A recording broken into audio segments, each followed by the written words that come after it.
White is your color. Aw, yes. It's a Jonathan Simke. Oh my God, Love it's it. nice. Thank it's you. nice. Happy holidays. Happy Yeah, holidays. you look very festive. Yes, are you ready for Christmas? Have you done all your shopping? Are you ready? Not ready at all. I have a lot of no. shopping to do, but Okay. I don't have to put up the tree and the ornaments because my partner has had it up for almost 3 years. Straight, and I'm not kidding. I'm not kidding. If my friends are here, they would vouch for it. It's a little weird. I feel like you shouldn't judge him. Really? Wait, you keep a tree up? You do not. Do you really?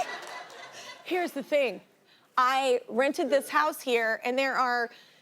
Who uses a formal living room? Who are these people? No, I don't understand. I don't use a formal living room. I grew You up just with put a one, though. couch You in weren't there, and allowed to go everybody in. walks past it, and Yep. you don't, no dogs are like, it's just like a dumb thing to me. I don't know, I'm a poor kid, I don't get it. So anyway, there's little sliding doors to it, you know, so you just close it when it's not Christmas time. I'm wondering where this is going. And then you open it, and oh my God, there's the Christmas village, there's the Christmas just leave tree. it? I just leave it up. Because You are not helping me with my partner. no one goes in there. And no one sees it. And then it's like such a wonderful thing. I literally had a friend, it was a girl. Mine is in the background of like all the Zooms and like everyone's like, it's Christmas March. year round. No, that's funny. It is, look, it's And a lot. my sister totally screws me because I'm like, Donna, you have to be on my side to help me to get this to come down. And she just keeps sending Graham, my partner, she keeps sending him, I guess there's sites that have year-round ornaments, so you could do Easter ornaments and Valentine's ornaments. I was like, oh. Nope, I just keep it all Christmas all the time and the doors are shut. But man, I'll tell you what. I do want to see it. November 1st, you just open the doors. And it's like, I didn't have to do, I'm a single mom, I'm doing it myself. Like my kids will be like, we want to help too. And for like 10 minutes. What do you And then I say have if to do somebody it. starts to open the door and it's not Christmas They don't, time? we don't even go Are you to like, that. don't go? We don't even go to that area. Yeah. So they don't know how crazy I am. I want to see this. It's just I wanna see easier. it. Anyway, I say don't judge Graham. He's great. Congrats on the success of the show. Thanks. And your face is everywhere. You posted Sorry this. about that. I love it. I love it. This doesn't get old. That's crazy! I actually thought that was really great marketing because I saw that sign and I was like, what is this show about? And then I watched the show. I started watching it. I think I'm like 3 episodes in and I still have, I'm like, what is this show about? I'm like, I don't know. What's happening there though? You were very excited. Yeah, I'm not jaded. I'm not very good at keeping my cool about I'm anything. a child. Yeah, I get like that too. Yeah, so that was giant billboards on Sunset Boulevard everywhere. I had been out of town and come back and I was like, oh my God, the Apple marketing team they've done an incredible job. I'm so glad you're saying it made you want to see this show. But yeah, no, I've never had a billboard with my face on it before. Yeah. So that was a lot. That's the best And it was first exciting. one. Yeah, it was a good one. Yeah, because it literally, I was like, what is this show about? Yes, and then I watched it, like I said, it's and I'm still like, hard what? to Yes, explain. what theories have you heard? Because it could go many ways. Yeah, for sure. So what theories have you heard? It's been actually really fun talking to people now that the show is out. Because it's very open to interpretation what it is commentary on or the different themes in it. Because Vince Gilligan, who created it, he doesn't write particular themes like, oh, this is commentary. Like we've been asked, is this commentary on AI? And AI existed when he started noodling around with the show 10 years ago, but it wasn't the debate topic it is now. And then other people were saying, another person is just obsessed with it as a portrait of grief, which is its own sort of recurring theme throughout it. And I never thought of that one. Yeah, had a lot of people talking about that one. I'm not that deep. Wow. Okay. People talking about the pandemic. Yeah. The pandemic came up a lot. Talking But to this was actually journalists. created before this the was pandemic. before the pandemic that he was writing this. So, yeah, it's at its base, it's about human nature and individuality or yes. hive mind Correct. kind of mentality. Yeah, which is better. Right, because my Your character characterism- Carol does not agree with hive mind. Nope, Yeah. she's anti-hive mind. Yeah. I think I would agree with that. I have agreed personally, too. for sure. Yeah. But Vince does a really good job of like making very strong, solid arguments for both sides at times in the show to get you. And I mean, the show has a sci-fi element to it. Also horror because I'm not Also into horror. it. And like when everything went down, Yeah. I was like, why am I watching this? Yes. I literally avoid all things like this at all costs. I will interview people in horror movies and say to their face, I will never watch this. I can't do it. And I literally was watching, like, when everything goes down, you're like, oh my God, like, what would you do? I was very happy that Apple decided to air 2 the first night, because I have some friends that won't watch any horror, and I was like, just get to the first one is this thing happens, this massive event happens to the whole world.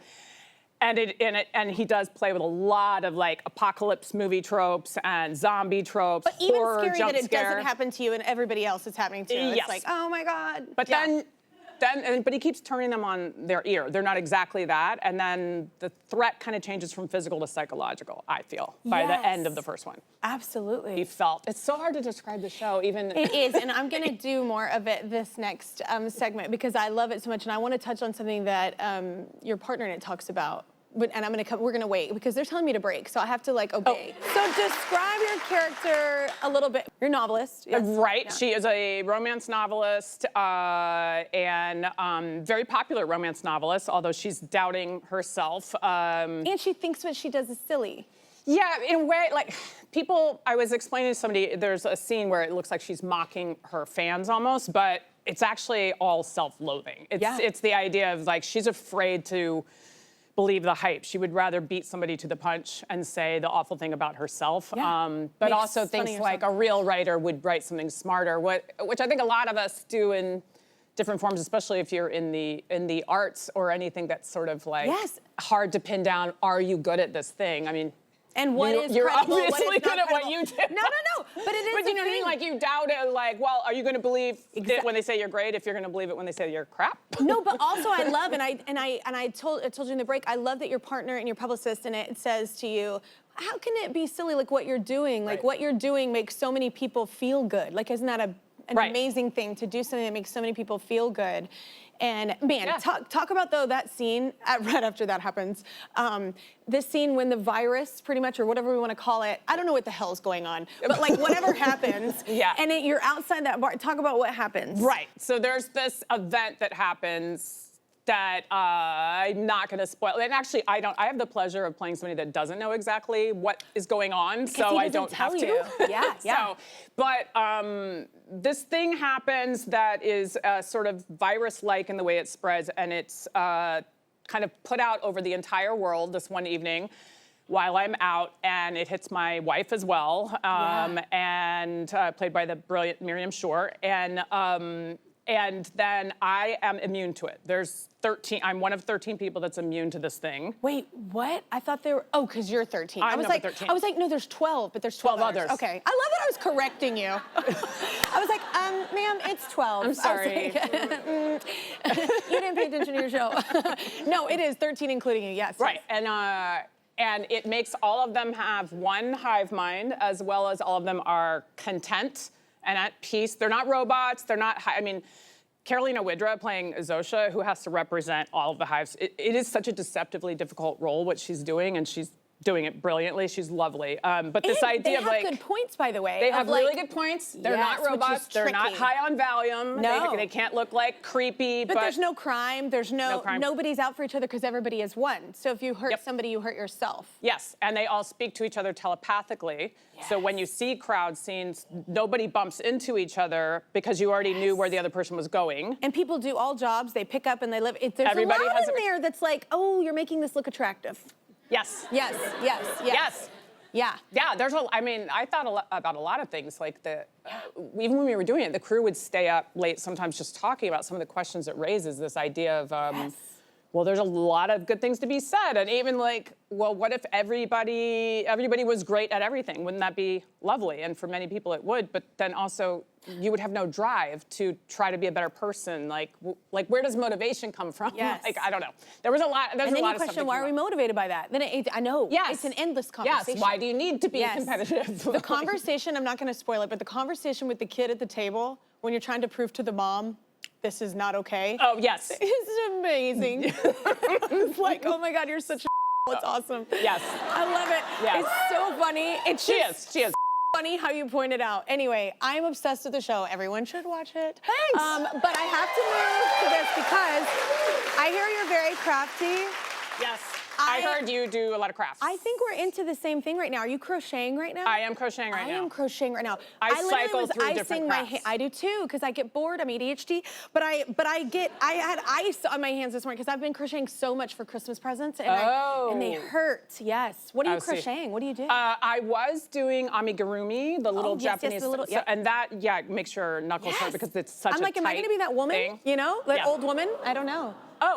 Oh, okay. Yeah. So there's the little lemur. Oh, you embroider. That I made, and then I do embroidery sometimes. I haven't done that yet. And then the top is, those are sculpted. I sculpt little sad, weird children and make them puppets I and love that I dolls. thought we were the same, but you're like vastly And then more that's an talented. oil painting I just did. That's an oil painting I just did? What? I can't sing. I would love to be able to do that. Just a little oil painting I threw together on a Thursday. I'm like, you're so incredibly talented. I love that I was like, we're the same. I crochet. We are not the same. All right, we need another break. You were like my favorite guest. Okay, Pluribus is now on Apple TV with new episodes dropping every Friday. You've got to check it out. It's such a great show. And then tell me what's happening.